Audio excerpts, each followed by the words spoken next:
बुद्ध पूर्णिमा ध्यान के प्यासों के लिए महोत्सव का दिन। भगवान बुद्ध ध्यान की साक्षात प्रतिमूर्ति हैं। समस्त विश्व को ध्यान का जो संदेश भगवान बुद्ध ने दिया वह अपूर्व है।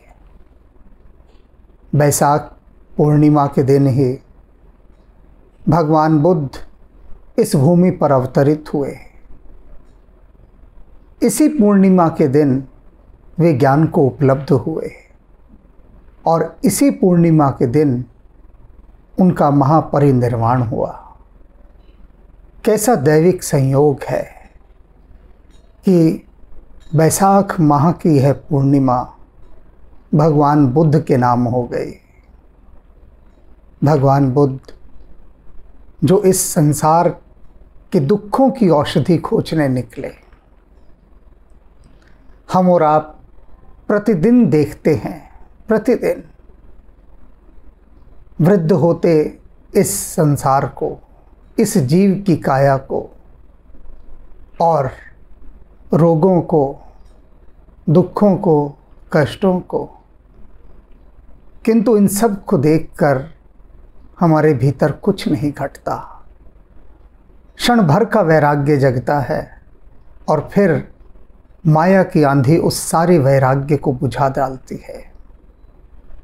किंतु भगवान बुद्ध के बीच यह वैराग्य ऐसे भभक कर जला, ऐसा भभक कर जला कि संसार के दुखों की औषधि खोजने के लिए वे निकल गए और अथक अथक अथक साधनाएं की। शरीर को तपा डाला, सुखा डाला और सार संक्षेप में यह पाया कि शरीर को सताने का कोई लाभ नहीं। भगवान बुद्ध ने कहा था कि वीणा के तारों को, ये शरीर रूपी वीणा है, इस वीणा के तारों को इतना भी न कसो कि वे टूट जाएं और इस शरीर की वीणा के तारों को इतना ढीला भी मत छोड़ो कि उनसे संगीत उत्पन्न ना हो। सम्यक सम्यक शब्द जो भगवान ने दिया, मध्यम मार्ग, कि वीणा के तारों को उस स्थिति तक रखो कि उनसे संगीत उत्पन्न हो। हमारा यह शरीर वीणा के ही समान है। भगवान बुद्ध बहुत कुशल वीणा वादक थे, अनेक ललित कलाओं से संपन्न विद्वान, अपने समय के सबसे अधिक ज्ञानी। भगवान बुद्ध ने कहा ये शरीर हमारा एक वीणा के समान है और इस शरीर से यदि संगीत उत्पन्न करना है तो एक संतुलन बनाना होगा। किंतु संतुलन कैसे बनाएं?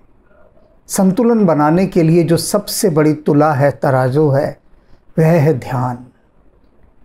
ध्यान भीतर की ऊर्जा को संतुलित करता है। इसीलिए बारंबार ध्यान पर बल दिया गया है। कई लोग कहते हैं कि ध्यान में इंद्रियों को एकाग्र करो। नहीं, ये शब्द ही गलत है।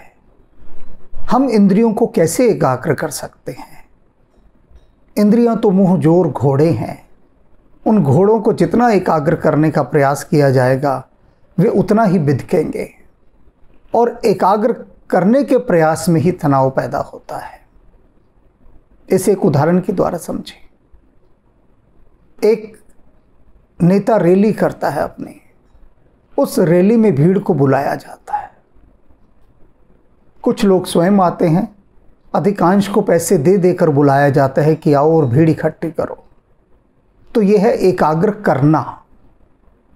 एकाग्र करना और होना, डूइंग और हैपनिंग, दोनों में फर्क है। स्वतः ही इंद्रियां एकाग्र हो जाएं ध्यान में, उसमें सौंदर्य है।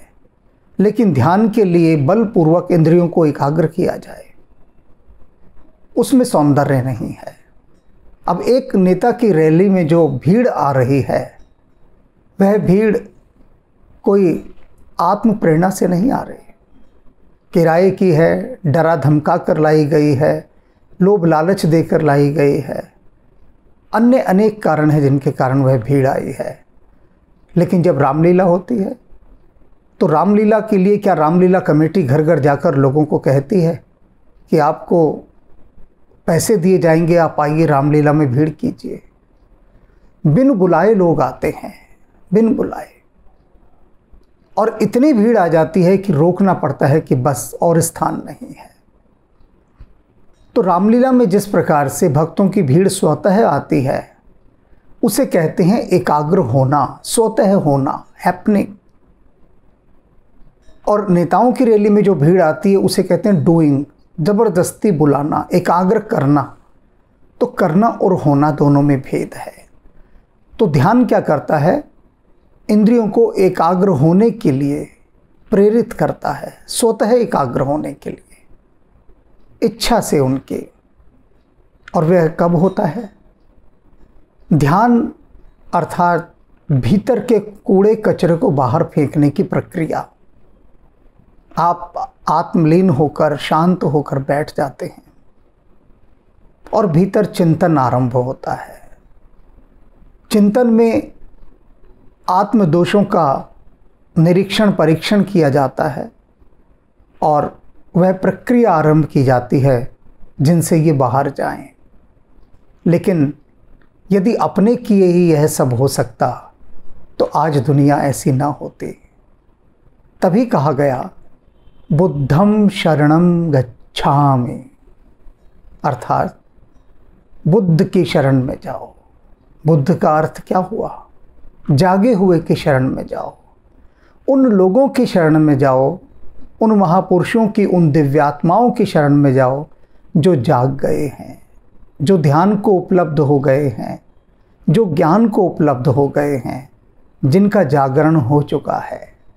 जागे हुए की शरण में जाओ। बुद्ध अर्थात जागा हुआ, जो ज्ञान को उपलब्ध हो गया है। बुद्धं शरणं गच्छामि। जब भी आप किसी जागे हुए की शरण में जाते हैं तो उसके बाद उसका दूसरा चरण आरंभ होता है, संघं शरणं गच्छामि। उस बुद्ध पुरुष के चारों ओर जो प्यासे इकट्ठे होते हैं, प्यासे की जो एक टोली इकट्ठी होती है, जो बुद्ध के प्रेमियों की टोली है, वो एक संघ का निर्माण करती है। उन पथिकों के साथ, उन पथिकों के साथ जो परमात्मा के मार्ग पर हैं, ध्यान के मार्ग पर हैं, उनके साथ हो जाना, संघं शरणं गच्छामि। फिर उन लोगों के संग रहना है, उनका साथ करना है जो सत्य की खोज में है निरंतर, अर्थात सत्य का संग करना है। संघं शरणं गच्छामि। और फिर धम्मं शरणं गच्छामि। इसके बाद आप धर्म की शरण में जाएंगे। धर्म की शरण में ऐसे नहीं जाया जाता। धर्म की शरण में जाने से पहले उन लोगों का संग करना पड़ता है जो इस मार्ग में है, सत्य के मार्ग पर। बुद्ध पुरुषों की शरण में जाना होता है। तब यात्रा आरंभ होती है उसके बाद। किंतु जीवात्मा का यह सबसे बड़ा दुर्भाग्य है कि वह बुद्ध पुरुष से सदा दूरी बनाकर रखता है, सदा दूरी। ध्यान की जो देशना भगवान बुद्ध ने दी, उस पर यदि हम चलेंगे, नियमित चलेंगे, तब निश्चित रूप से उनकी अपार करुणा की एक बूंद हमें प्राप्त होगी और भीतर के जो मनोविकार हैं वे बाहर जाएंगे। लेकिन संसार के लोग व्यर्थ के प्रश्नों में उलझे रहते हैं कि आत्मा क्या है, परमात्मा क्या है। भगवान बुद्ध से जब भी इस प्रकार का कोई प्रश्न करता था तो वे कह देते थे अव्याख्येय है, इसकी व्याख्या नहीं हो सकती। ये जो प्रश्न लोग करते हैं कि हमें परमात्मा के बारे में समझाइए, तुमने किया क्या है जो परमात्मा के बारे में तुम समझ लोगे? एक कॉफ़ी हाउस में बैठकर सिगरेट पीते हुए या एयर कंडीशन रूम में बैठकर तुम परमात्मा की बात करते हो? परमात्मा को समझ लोगे क्या? तो भगवान बुद्ध ने इन सारी बातों को क्रॉस कर दिया।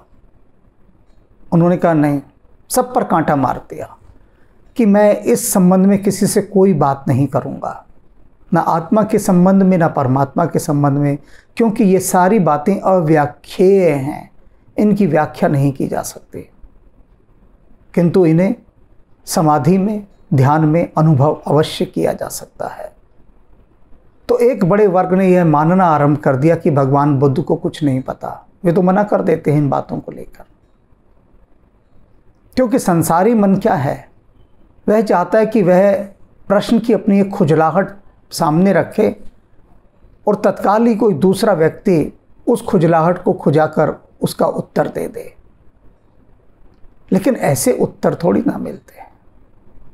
ऐसे उत्तर मिलते तो भगवान बुद्ध सब कुछ त्याग कर उत्तरों की खोज में ना निकलते। वास्तविक उत्तर तो समाधि में ही मिलता है, ध्यान में ही मिलता है, ऐसे नहीं मिलता। और भगवान बुद्ध की यदि इस गहरी देशना को हम समझने का प्रयास करें तो देखेंगे कि भगवान बुद्ध ने जो 6 वर्षों तक कठोर साधना की, उन साधनाओं के विषय में यदि जनमानस सुन भी ले कि कैसी कैसी साधनाएं की थी, तो अंतरात्मा तक वह कांप उठेगा। इतनी कठोर साधनाएं। बुद्ध जो कि राजकुमार हैं, गौतम सुकोमल रूप से पले बड़े हैं, अति सुकोमल है, और अति सुकोमल को अति कठोर साधना करनी पड़ी। भगवान बुद्ध के विषय में भी कुछ कहना अव्याख्येय ही है, उसकी व्याख्या नहीं की जा सकती। किंतु हाँ, ध्यान मार्ग पर बढ़ते बढ़ते बढ़ते बढ़ते अनुभव किया जा सकता है। बुद्ध पूर्णिमा का चंद्रमा अमृत की वर्षा करता है। इस पूर्णिमा पर प्रत्येक जीवात्मा को चाहिए कि वह चकोर बन जाए और चकोर बन के चंद्रमा को निहारता रहे। चंद्रमा को निहारना ही सबसे बड़ा ध्यान है। चंद्रमा को निहारते निहारते भगवान बुद्ध के ध्यानस्थ स्वरूप पर ध्यान दे।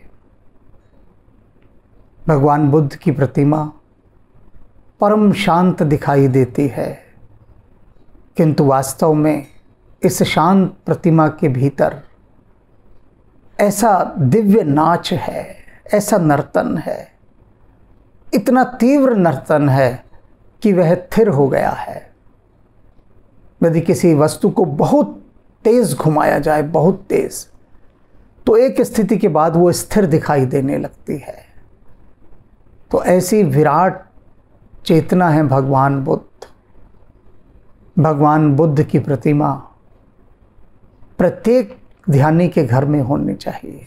प्रत्येक, चाहे वह राम भक्त हो, कृष्ण भक्त हो, हनुमान भक्त हो या किसी का भी भक्त हो, किंतु भगवान बुद्ध की प्रतिमा उसे निरंतर ध्यान का एक संकेत देती रहेगी, आभास कराती रहेगी, उसे प्रेरित करती रहेगी कि पूरी दिनचर्या में क्षण भर को भगवान बुद्ध के समान उनकी शरण में बैठ जाना है। भगवान बुद्ध के समक्ष दीप प्रज्वलित करके यदि 1 मिनट भी आपने ध्यान कर लिया, तो यह बुद्ध ध्यान, वह जलता हुआ दिया आपको प्रेरित करेगा। अप दीपो भव। भगवान बुद्ध कहते थे अपना दिया स्वयं बनना है, और जब तक हम अपने दिए स्वयं नहीं बनेंगे, तब तक दूसरे के दिए के प्रकाश से हम कितनी देर चल पड़ेंगे आगे, कितनी देर चल सकते हैं। अपना ही दिया चाहिए, स्वयं का दिया, वह बुझा हुआ दिया। उस बुझे हुए दिए को जलाने के लिए ही बुद्धम शरणम गच्छामि कहा गया कि बुद्ध की शरण में जाओ। आपका बुझा दिया कब जलेगा? जब वह किसी जलते हुए दिए के पास जाएगा। बुद्ध हैं प्रज्वलित दिए।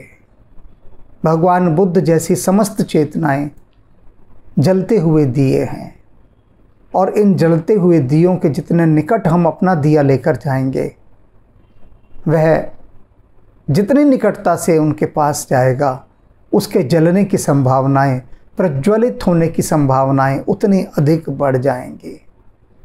इसलिए ध्यान का जो पहला सूत्र है वह यही है कि ध्यानियों का संग करें।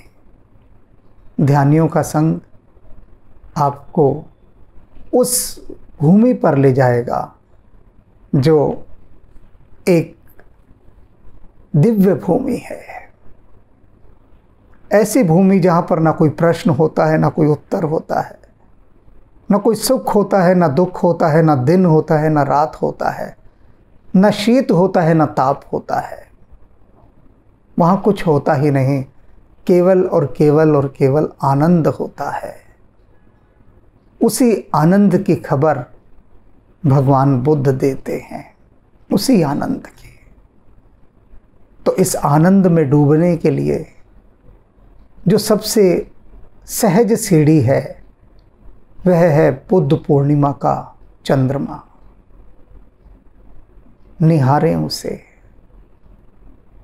प्रयास करें कि खुले आकाश के नीचे लेट जाएं और लेटकर धैर्यपूर्वक चंद्रमा को निहारें। निहारते रहें, निहारते रहें। इतना निहारें कि वह जो आकाश का चंद्रमा है, बुद्ध पूर्णिमा का चंद्रमा, वह आपके हृदय में आकर विराज जाए। ऐसा अपनी आँखों से उसे अपने भीतर आने दें। आह्वान करें, निमंत्रण दें, निहोरा करें, पुकारें कि यह जो बुद्ध पूर्णिमा का चंद्रमा है, यह मेरे हृदय में आकर उसे प्रकाशित करे। सब कुछ आपकी पुकार पर निर्भर करता है। जितना पुकारेंगे उस पुकार का उतना सकारात्मक प्रभाव होगा और आपके भीतर बुद्ध पूर्णिमा का चंद्रमा प्रकाशित होगा। बुद्धं शरणं गच्छामि, संघं शरणं गच्छामि, धम्मं शरणं गच्छामि,